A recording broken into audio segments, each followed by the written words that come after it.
Vision Plus TV, l'excellence et la rapidité.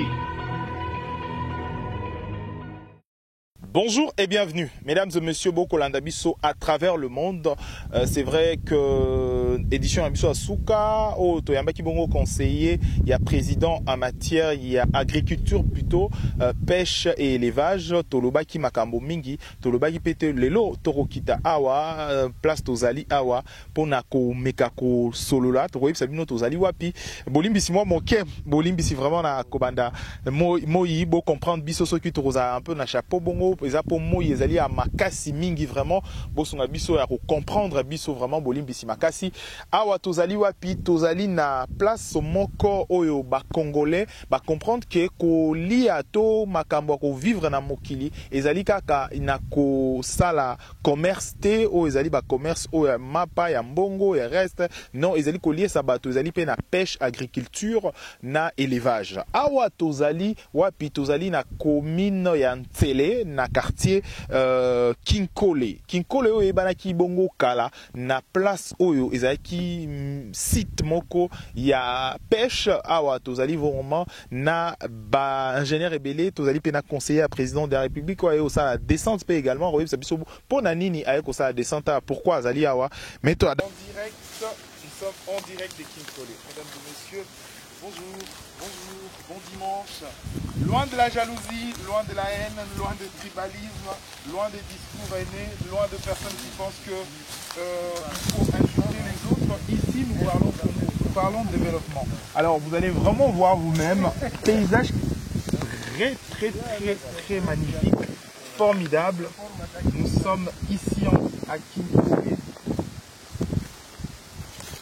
avec le conseiller du président de la République. En direct. Descente. Et je risque de tomber.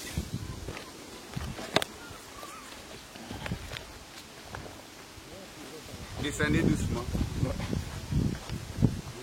Voilà, moi je suis là comme un expert. Ouais, je me suis habillé, j'ai adapté avec le terrain. Non, vous êtes... Est-ce que c'est votre domaine? Oui, c'est mon domaine. Depuis toujours? Oui. Ah, ok. J'ai été à l'université, je suis formé en agriculture, je suis formé à la pêche, c'est ça mon domaine. Pour des personnes qui disent que le président de la République nomme des gens qui ne répondent parfois pas au profil, vous pouvez dire le contraire parce que j'ai dit le contraire. Okay. Je suis ingénieur agronome, je suis technicien en matière de la pêche et je suis aussi technicien en matière de eau et forêt. Wow. Tu donc comprends? vous êtes un homme du domaine. Je suis un homme du domaine, un homme du terrain qui aime voilà la forêt. Voilà comme pourquoi tu es avec moi. Vous êtes vêtu derrière. Oui, tu vois là. Tu vois là, je peux descendre facilement.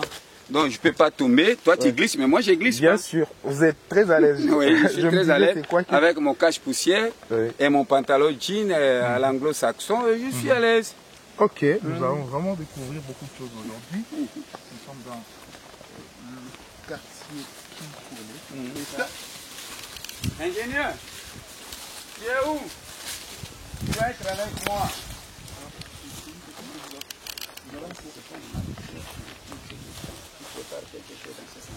Nous sommes là, il y a des maraîchers qui entourent les étangs que vous voyez là-bas. Ce sont des étangs piscicoles en terre. Et là où il y a l'agriculture, c'est là où il y a la pêche. Là où il y a la pêche, l'agriculture doit accompagner la pêche. Et je sais que par rapport au programme national, ce qu'on est venu faire ici, c'est pour voir les initiatives privées. Donc les privés sont capables. Ils n'ont pas utilisé des machines. Ils n'ont pas utilisé des engins. Mais rien qu'avec de bêches, avec de pelles, ils ont creusé ces étangs que tu vois là. Et il y a du poisson. Les poissons sont là.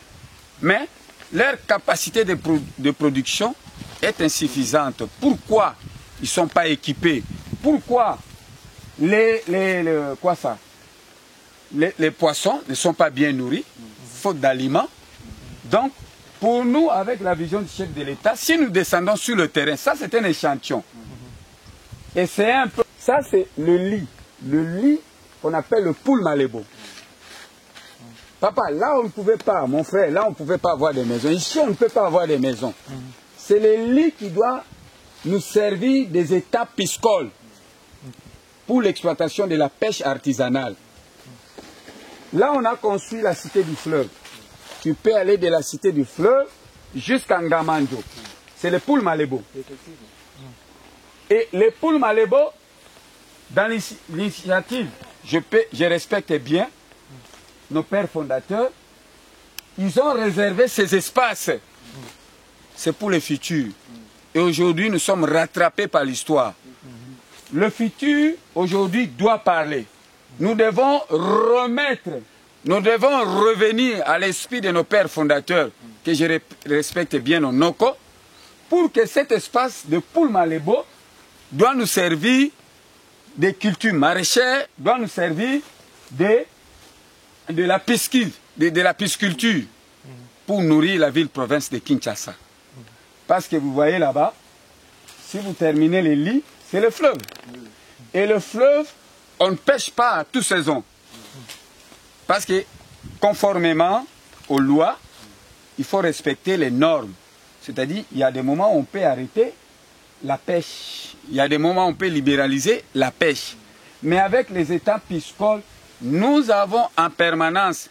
Enfin, après visite au Tosali Awa na Kinkole, na commune ya Ntsele, na site oyo, ezali site moko tomoni bato ba kosala bilanga, bato ba kosala, excusez, bato ba kosala bilanga, bato ba kosala pêche, ba kosala nyonso, makambo ebele tomoni awa. D'abord toko na descente na biso tomonaki bien sûr conseiller pe azalaki awa, conseiller, monsieur le conseiller, bonjour. Bonjour.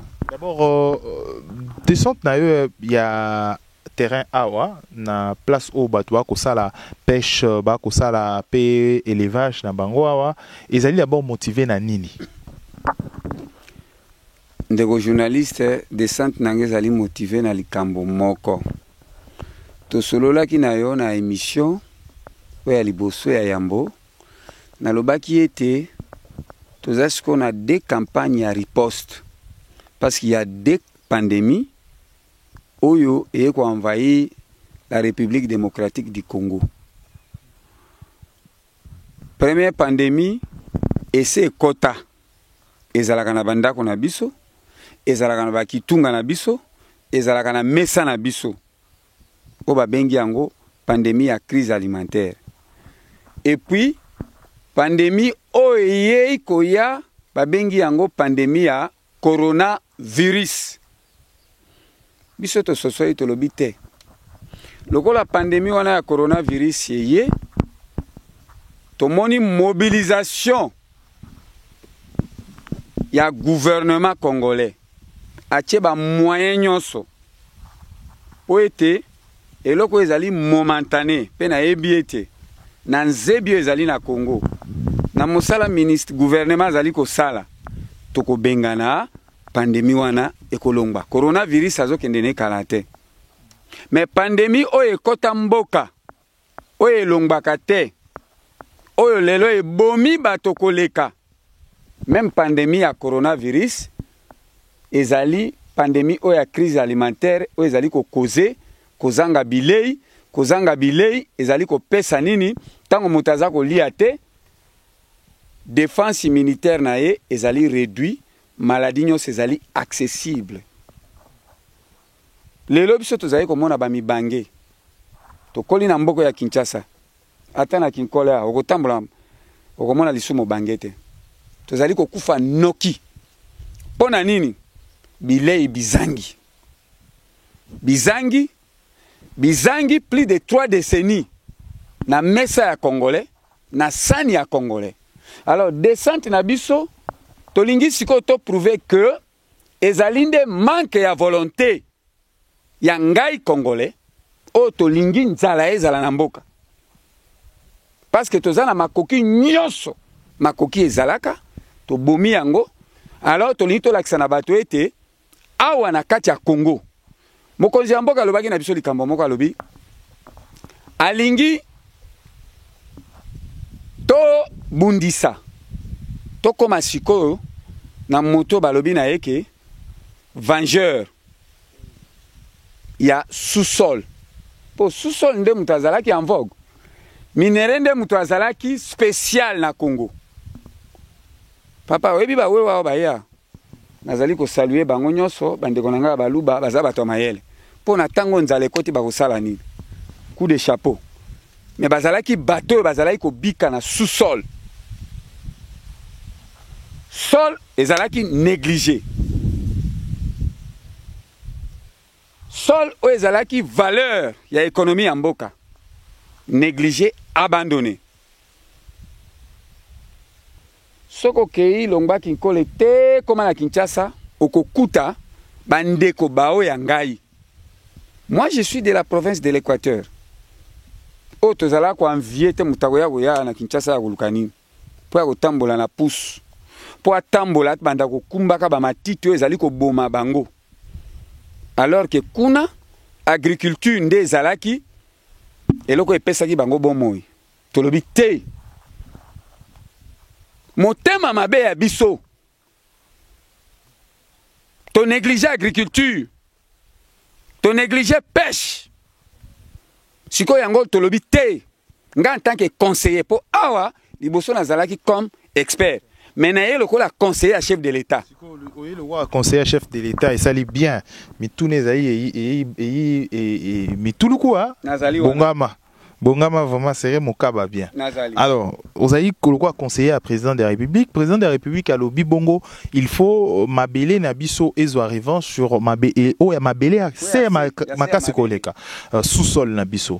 Alors, depuis vous avez conseiller et à président de la République namonia machette oui au message oui moto mosala ozomona te na moto mosala ti na osimba machette na arrosoir na ngai ya mosala bo o biloko mosala terema na wana papa pona répondre toke na mokeka to kota ngo motuna na nga na kotuna ngo kaka batu musu baloba que le président de la République a nomaka batu selon profil te to profil ba répondre à te batu musu baza ba répondre baza éligible te voilà ba remplir ba critères te est aux hommes de métier est bateau balobarango basumukaka balukosi to eiboni pona yo d'abord tous oui moto secteur oui moto technicien ce qui olandaka discours ya chef de l'État alobi tango na zui pouvoir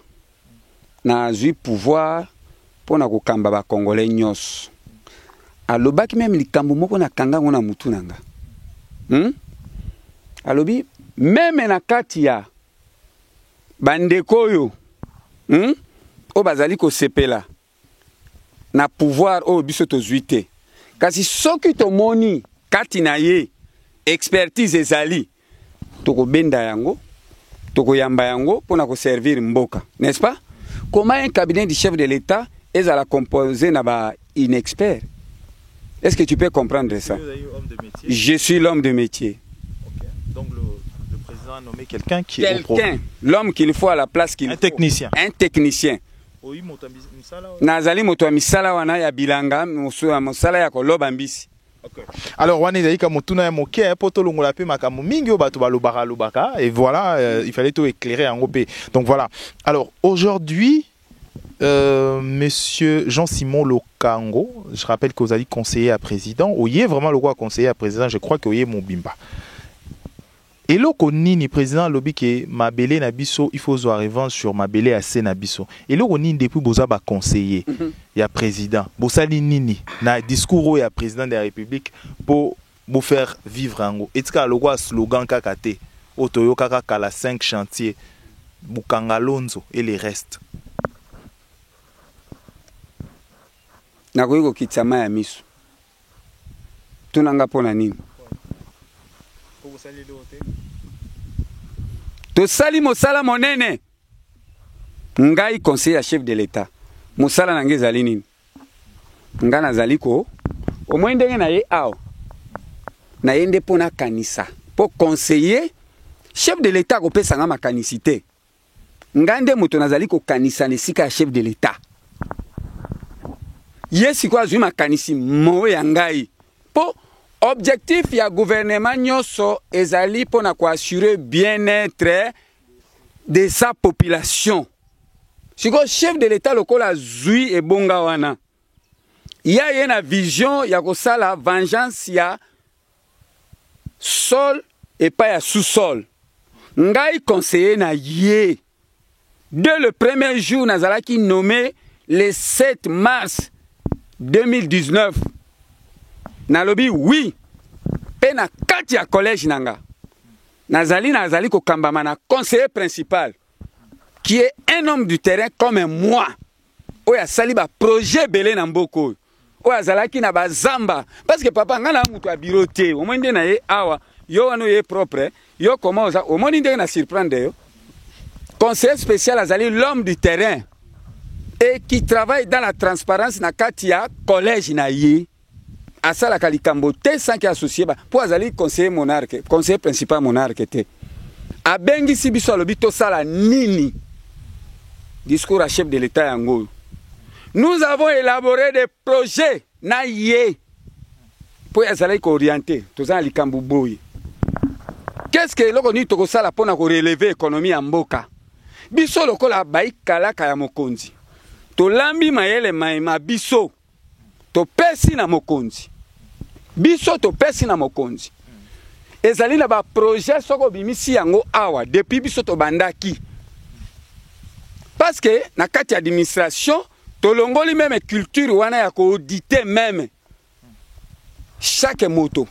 Po lelo komona moto ngana zalibo. Mais boya ko auditer na moto wana musala zako sala. Est-ce que bino boye ko auditer conseiller cabinet chef de l'État?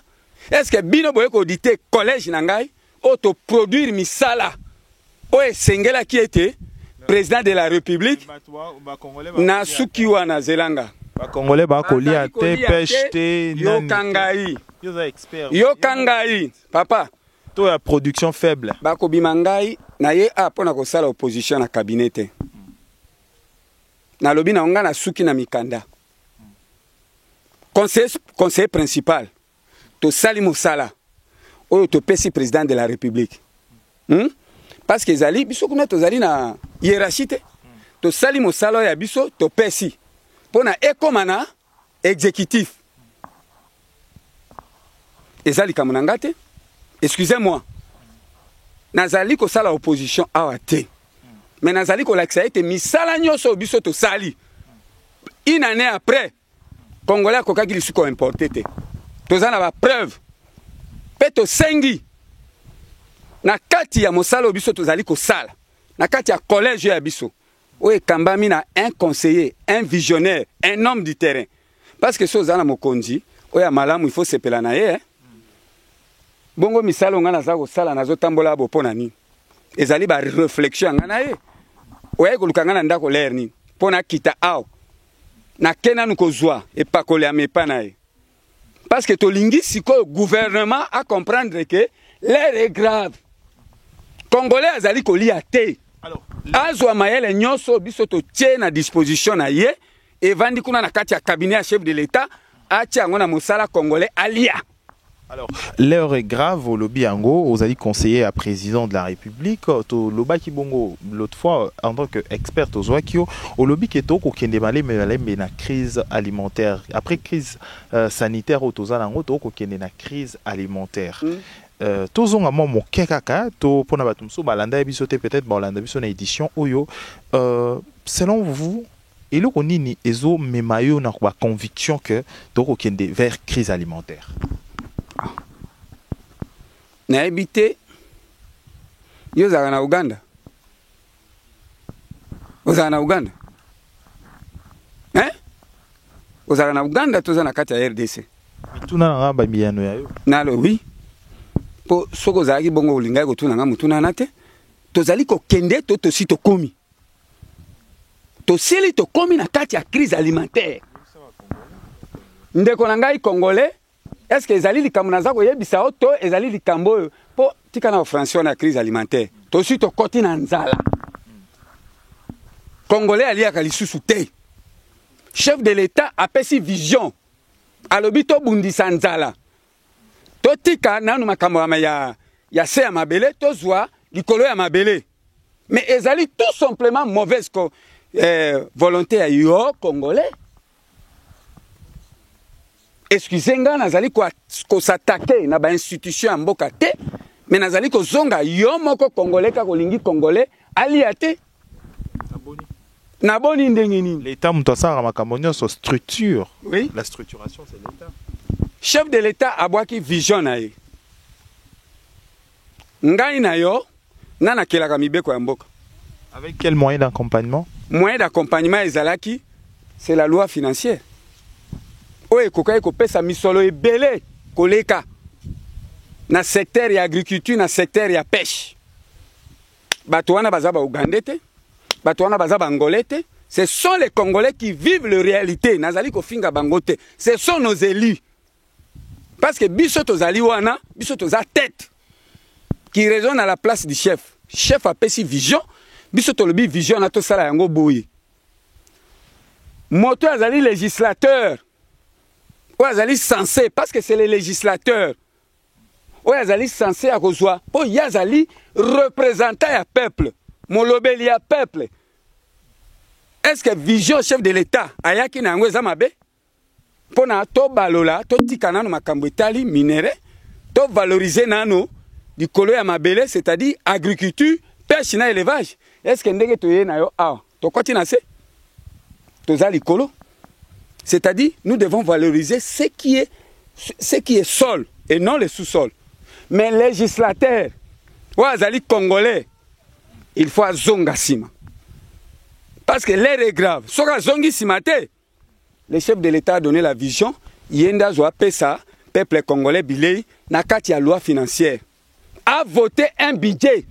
S'il faut ça, un budget spécial. Papa, na loba ki yon émission na ngana lobibo. Loko la pandémie ya coronavirus c'est quoi? Mbo misole wutu wapi? Wutu za ko soigner batu, ba aide, tozune, ba aide za ko wuta. Il faut un budget spécial. Donc, législateur a zonga. Après ça, maintenant, chef de l'État a moyen. Pour volonté à chef de l'État à manifester yango. Bisope, en tant que bakala kanaye. To kamati yango, to matérialiser yango, mais ali na mikanda. Si quoi il faut nini, et comme sur le terrain, il faut misolo. Oyo, yé, législateur. Pour lobby, okoya koloba kenaza ko défendre mokonzi mboka te. Mokonzi mboka ya zali le garant à bon fonctionnement ba institution. Mais quelque part to ebisio ke mokonzi mboka sa na souffrance. Tant qu'aza ko lesa congolais te, yo législateur pesa ye makoki. Pona lesa congolais. Alors, to uti awa na pesa exemple muke. Omoni nzalata na ba etan ote. Yo kanisa ki togo ya okuta mabundu ya minene. Bisiko ezalaka ba pisciculture la bombele zongi na mbisi. Mais tozu mbisi hein, biso tozu mbisi. Non like sa image. Mbisi ya mokeka boy. Ba levena mamwa. Na zu mbisi. Na moni mbisi. Mbisi na moni. Mais ça ko sanga biloko ya kolia. Mbisi ya mokeka. Ya moke, bo siko mbisi nanga na to kolia. Toko bunda. Na kanisi na parcours na yo o sololi nande ko expert azali à côté. A pession maloba. Naloba ki na ok, biso batu ya secteur ya ko leisa batu. Un métier noble. Les ingénieurs agronomes, ceux qui ont fait l'économie agricole, ceux qui ont fait le vétérinaire, ba scientifique wana nyoso, tozana makoki. Siko législateur, molobeli bato, pesa chef de l'État misolo, alors, selon vous, vous demandez na ba député, na ba élu, ba allouer un budget très spécial en urgence. En urgence. Il faut un budget très spécial. Biso tozali wana, lokola cabinet à chef de l'État. A sala ki misala. Po misala o biso tozali na cabinet, ezo souffrir siko na ba moyen. Soki tozui budget o ba louer biso na conformément à accord ya Maputo. Nous pouvons dire que c'est un budget na kofingate. Et ça, moi, dépassement mouké. Je reconnais. Et pas législateur. Mais budget wana, eza ko répondre te.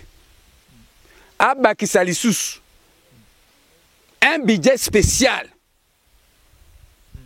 Oye ko risque que oye ko esala que to éviter to pesa bilei na ba congolais na secteur wana sikoyo oezali parce que les deux secteurs maintenant secteur à santé, secteur agriculture, pêche et élevage et tikali deux secteurs majeurs pour le pays. Pour la sortie à crise au nyonso tozana ngo dans l'ensemble. Bato bakobika pandémie à corona ko kende, bato ba continuer ko kufa po baza ko liate. Alors même pendant période de la corona selon ba recommandation OMS et sali et sengi bato ba lia mingi bato ba lia malamu kotika na nzalate mais il y a rien na panier ya ba congolais. Est-ce que comprendre yango? Mais bino mais on peut une réponse. Boyi na pouvoir. Biso tozana pouvoir.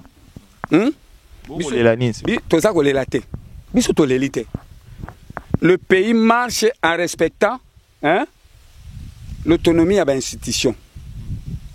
Moto a coupé sa chef de l'État mis sur les alignants. C'est le Parlement. Biso to lobby, Parlement a voté le biso budget spécial pour projet nyonso chef de l'État sali. Na kati ya cabinet nae, na collège ya ngai, o ezali pona ko leisa bato. Biso to zwa misolo wana na ba projet wana to kopesa ngo ministère de l'agriculture. Et puis de deux, ezaka ko laisser awate. Il faut to compter pe na port extérieur. Toza na ba partenaire papa. Toi tu vas me dire quoi? To raisonner na conseiller principal. Na kati kuna parce que ba investisseur nyonso bazala ikoya. Moto soka yeli o misolo yo ko boya ba partenaire bazali o bazali prêt pona bacha misolo to développer secteur à pêche, secteur agriculture, secteur élevage. Ba musu bayaki aw. Rien que dans secteur à élevage. Papa yo somo na ngombe ya 1600 kg. Azali. Azako produit 46 litres ya lait. Oh, projet wana ezali kuna na kati ya collège na biso to lobike lokola biso to za ko sesifiri na nte. Toko yi lelo ko lobateke non économie na biso to ko compter na port extérieur te. Projet wana evandi. Que tozo abango. Est-ce que tozangi ba etandi ya mabele na est toloba o bazo luka kuna lokola mbula. O bato baza ko lela etandi wana ya mabele na ba Congo partout. Soki to tcheba ngombe wana. To sali espèce ya ce qu'on appelle quoi? Non. Insémination. Tokozwa ba espèce ko s'adapter na ba climat na biso. To déployer yango Congo mobimba. Papa, yebisanga iso ka to tchango et puis to lobaki ke Kinshasa ezala constitué comme un zone pilote. Pour na espèce wana. Siko tango ya bandi ko tindika mabele.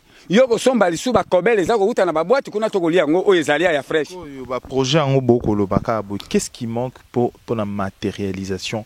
Il y a tous ces beaux projets. Te na lobi boyi. Okoya ko lobela ngai. Moi je parle ici comme conseiller du chef de l'État. Nazali ko senga na législateur a voté un budget spécial.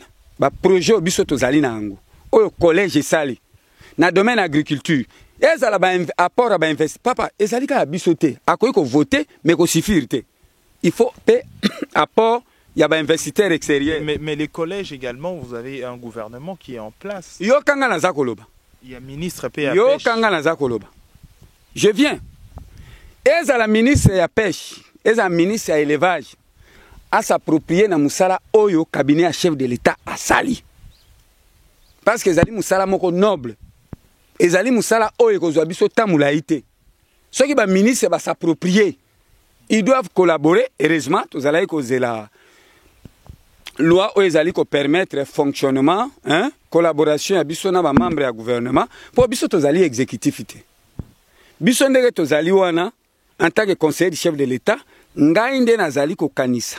Nalali toko sala nini loko na tali pour malebo ezali espace ezali capable pour na nourrir ba congolais toko kende kuna libongo na kolakisa yo comment toko sala même ba élevage en cage soki to zalaki na possibilité mais to kiti toko longa no malukuti na lobi eza na ba bengalie mawana eza na libongo na place ya chanik siko biso to sito élaborer ba projet wana toza pe na ba partenaire o tozui bango o bakoki koya en appui na gouvernement. Donc gouvernement lokola ordonnance c'est bimi a collaboré na biso à s'approprier tout simplement tout ce que nous avons conçu. Le chef de l'État déjà a un programme. Ba ministre na biso o nazali ko respecter. Baza ba kontinangai. Tozana na franche collaboration. Tolongba ba ministre ya bureau. Tolongwa ba ministre ya je connais. Tolongwa ministre azali koya. Aye kotala ndenge mama maraîchère azolona. Aye kotala ndenge papa nazo bokola ngombe. Akotinda ba service na ya déployer. Parce que vision à chef de l'État ezali vision salvatrice. Et puis dans son cabinet, les gens vont dire bozo sale l'autre côté. Biso to sali musala. Blocage ezali biso te. Blocage tolobi sikoyo. Nazolo bayango en tant que patriote. Que blocage ezali biso te. Gouvernement, législateur, appelle ça sikoyo chef de l'État misol. Atika ba investisseur ba ya. Ba projet nyoso biso to élaboré. Papa na ko yebisa yo.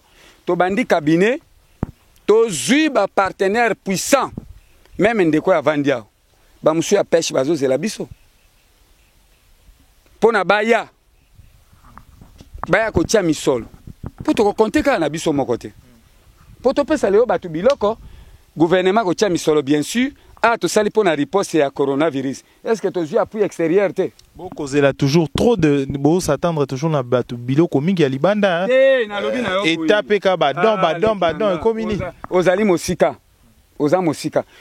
Na pesa yo exemple. Olingo mona ba so de mouton. Gouvernement misa mbongo to bimisa gite. C'est là sikonga na ebisa. Tozali na ba projet. O salami. L'État s'abimisa ki mbongo. Entre autres, PVA, projet ya volontariste agricole. Oyo ezalaki na site ya Kundi, na site ya Mongata, na Kanya Makasese, na Fiji na Ruzizi. Mbongo wane ke wapi? L'État, gouvernement s'abimisa ki misolo. Gouvernement, misolo wana biso toyeko kuta ngwa s'abimisi. Ba projet wana ezole sa congolais pourquoi? C'est le gouvernement. Baye ba kuti yango, gouvernement doit s'impliquer parce que misolo ya l'État ese bimi. Yo solo ba misolo ya kolukati. Tozo compter na port extérieur te, o ya biso ese bimi si. Pe l'argent liquide a été décaissé pour un programme volontariste agricole. Oyo ke lelo yo, peuple congolais fungola matoi na yo, mbongo wana ifo monana. Misala nango, tukaibo awa soki lokola tozaki na site ya Kundi na ba Congo. Ezaki pona loso na masango. Masango yango zo mona ngo sur le terrain. Volonté wana ezali. Et ce sont les projets zana mesa. Na pesa oli sous exemple. Programme ya relance agricole. Ministre na biso ayelelo. Onga nazo respecter. Projet wana ezalaki traité na gouvernement passé. Ezana mesa na mbongo na to rapatrier yango te 500 millions de dollars. Po ba pesa ba agriculteur, ba éleveur na Congo.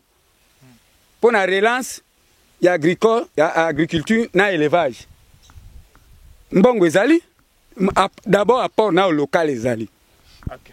Donc comme na suka édition na biso bokolanda biso partout na ba média nyonso ya Kinshasa comme libanda ya Kinshasa, merci na bino la fidélité na bino bolandi biso na Vision Plus télévision na Congo Web télévision et à travers ba télévision nyonso ba rediffuser éléments yo. Je rappelle que awa tozwaki bongo les conseillers ya président de la République en matière ya planification agriculture, pêche et élevage. Mwana mboka amibenga bongo serviteur Jean-Simon Lukango. Tokomi na suka édition na biso alelo. Merci na batne konyo so azaki, merci à ingénieur Fata qui a assisté à biso na édition na biso poto réussir en fait objectif na biso azaki to mona Kinshasa. Est-ce que Kinshasa peut nourrir le Quinois? Oui. Objectif na biso ezaki bongo. Est-ce que le Congo peut s'auto-produire? Peut se prendre en charge? Est-ce que le Congolais peut s'autosuffire? Et puis la grande question se pose, pourquoi est-ce qu'il n'y a pas l'implication pour Namakambo et Tambola bien certainement beaucoup de réponses. Les conseillers Azaki Bongo vraiment chaud vraiment pour en répondre. Bisso, allez-y comprendre. C'est un homme, il y a terrain, un homme, il y a domaine. Et quand il parle de son domaine, il se sent vraiment très à l'aise. Mesdames et messieurs, ça n'est fini pour cette édition. Merci à Dodi l'enfant gâté pour la prise de vie. Merci à Isaac Mbia pour l'assistance. On se retrouve prochainement pour l'édition Moussoussou. D'ici là, portez-vous bien. Au revoir.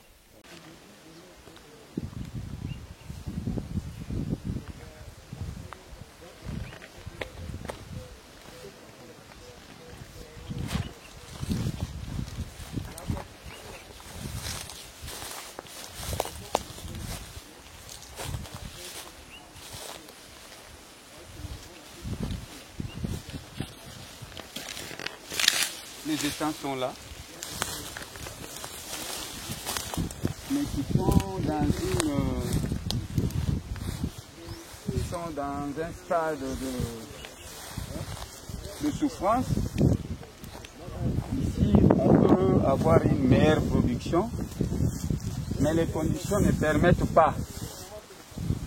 Il faut un encadrement, il faut un soutien, et les espaces sont encore là, où nous pouvons faire plus. On peut venir en aide, on peut soutenir ces éleveurs privés avec ces initiatives. Et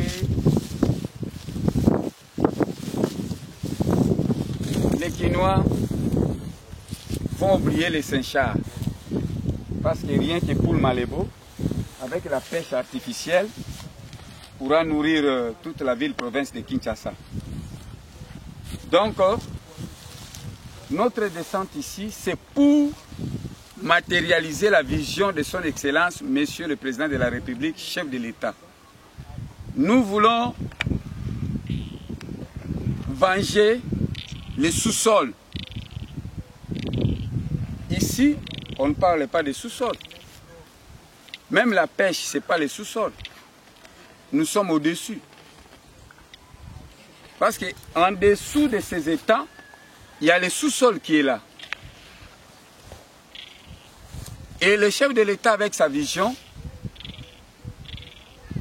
nous voulons dire aux Congolais que nous sommes capables, nous sommes plus que capables. Nous pouvons nourrir les Congolais, nous pouvons stopper les importations. Je ne peux pas dire limiter, mais nous sommes capables de stopper. Au contraire, nous allons développer les importations dans ce secteur de la pisciculture, de la pêche, je peux dire dans la pêche en général au Congo. Parce qu'il y a la pêche artificielle, il y a aussi la pêche naturelle. Mais ici, nous sommes dans la pêche artificielle. Voilà combien ces étangs sont en souffrance. Voilà combien ces éleveurs, il manque même des aliments pour nourrir les poissons. Si vous quittez ici, de l'autre côté, vous traversez le boulevard, il y a moyen de faire l'agriculture. Il y a moyen de donner la nourriture à ces éleveurs. Il y a moyen de multiplier les étangs.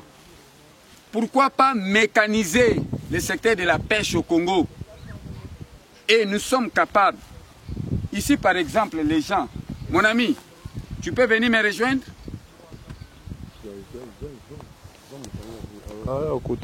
C'est un éleveur et puis un pisciculteur, en même temps un maraîcher.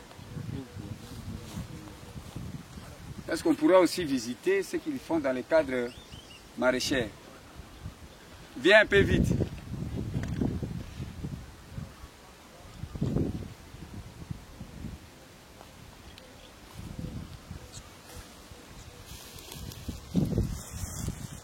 Nous voulons quand même vous tendre le micro, je ne suis pas le journaliste. Bonjour messieurs, vous êtes qui? Je suis monsieur Serge. Vous travaillez dans quel service? Je suis dans la aquaculture et l'agriculture. Je suis aussi c'est dans quel service? Je suis agent du ministère de Pêche. Tu es agent du ministère du Pêche et Élevage? Oui, oui. Mais tu es venu ici pour faire quoi? Je suis ici dans notre site. Dans le cadre informel. J'appelle ça informel, oui. Donc, il y a l'autre fois dans mon émission, j'avais parlé que tout Congolais est capable d'avoir la pêche, est capable d'avoir l'agriculture. Est-ce qu'ici vous avez travaillé avec des machines? Non, non. On a travaillé à la main. Pour diguer, ici je vois il y a les systèmes de digage. Ça, ce sont des digues que vous avez fabriquées. Est-ce que ce sont les engins qui sont passés pour faire ça? Non, non. Est-ce que pour creuser ces étangs, est-ce que vous avez utilisé les engins? Non, non. C'était quoi? C'est notre force. Formidable. Est-ce que ce sont les engins des tractopelles qui nous manquent pour venir en appui à ces initiatives privées? Voilà l'exemple. Et aujourd'hui, je sais que vous avez une carence en aliments. Oui. D'où est-ce que vous trouvez les alevins? Les alevins, nous achetons chez les pêcheurs. Vous achetez chez les pêcheurs. Bon, quel type de poisson que vous mettez ici? On a des tilapia, des clarias et des Congo Sika. Congo Sika, autrement appelé? Autrement appelé zaïko, on appelle les haïtiens. D'accord. Ce sont... Oui, la cadre de visite ya baïta, ndenge conseiller atusakiti lelo kotika ndako na ye kotika bureau pona koya kota na zamba afin qu'il a encouragé bandeko ba producteur local leo. Omoni étant tozotambola likolo ya dik nango par exemple. Eza étant ils ont mesuré 780 mètres carrés. Densité ya mbisi totiaki awa ezali au moins 4500 espèces. Soki tozongi na calcul oyo tolobaki liboso, il y a 3 kilos fois 4500, voilà ce que ça représente. Donc étant moko mbisi yango wana oza komona ndenge eza ko sione na mai. Moni mbisi eza juste na 4 mois depuis totiaki yango. Rien que étant oyo evi koproduire na yango moko 13 tonnes de poissons. Alors que besoin il y a population quinoise en poisson, je crois qu'ils ont s'offert 36 tonnes le jour. Maintenant, ceux qui ont disposé 1000 étangs, tout ça, il y a un cycle différent. N'est-ce pas, nous allons nourrir la ville de Kinshasa. Et nourrir les Congolais, c'est vraiment un problème. C'est un problème, mon côté. C'est une question de volonté politique. Peignons ce votant pour la malade.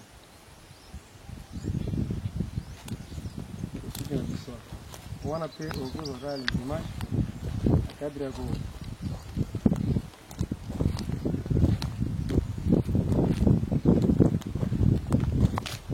On va dire à combat le fait que ça commence à l'été et pour la quand vous pour là quand vous avez quitté les hommes ont été et fait ça comme à la C.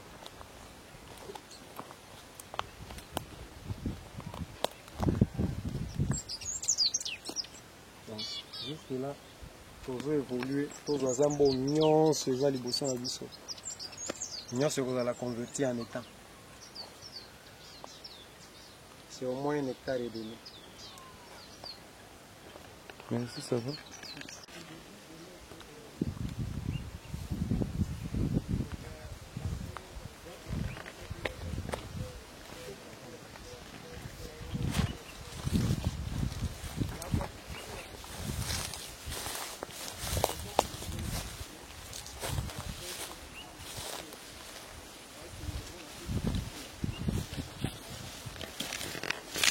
Les étangs sont là, mais qui sont dans un stade de souffrance. Ici, on peut avoir une meilleure production, mais les conditions ne permettent pas. Il faut un encadrement, il faut un soutien, et les espaces sont encore là, où nous pouvons faire plus. On peut venir en aide, on peut soutenir ces éleveurs privés avec ces initiatives. Et les Quinois vont oublier les Saint-Charles. Parce que rien que pour le Malébo, avec la pêche artificielle, pourra nourrir toute la ville-province de Kinshasa. Donc, notre descente ici, c'est pour matérialiser la vision de son Excellence, Monsieur le Président de la République, chef de l'État. Nous voulons venger les sous-sols. Ici, on ne parle pas de sous-sols. Même la pêche, ce n'est pas les sous-sols. Nous sommes au-dessus. Parce qu'en dessous de ces étangs, il y a le sous-sol qui est là. Et le chef de l'État, avec sa vision, nous voulons dire aux Congolais que nous sommes capables, nous sommes plus que capables. Nous pouvons nourrir les Congolais, nous pouvons stopper les importations. Je ne peux pas dire limiter, mais nous sommes capables de stopper. Au contraire, nous allons développer les importations dans ce secteur de la pisciculture, de la pêche, je peux dire dans la pêche en général au Congo. Parce qu'il y a la pêche artificielle, il y a aussi la pêche naturelle. Mais ici, nous sommes dans la pêche artificielle. Voilà combien ces étangs sont en souffrance. Voilà combien ces éleveurs, il manque même des aliments pour nourrir les poissons. Si vous quittez ici, de l'autre côté, vous traversez le boulevard, il y a moyen de faire l'agriculture. Il y a moyen de donner la nourriture à ces éleveurs. Il y a moyen de multiplier les étangs. Pourquoi pas mécaniser le secteur de la pêche au Congo? Et nous sommes capables. Ici, par exemple, les gens, mon ami, tu peux venir me rejoindre?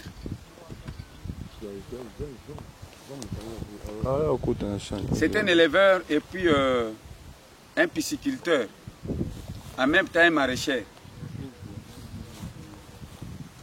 Est-ce qu'on pourra aussi visiter ce qu'ils font dans le cadre maraîcher? Viens un peu vite.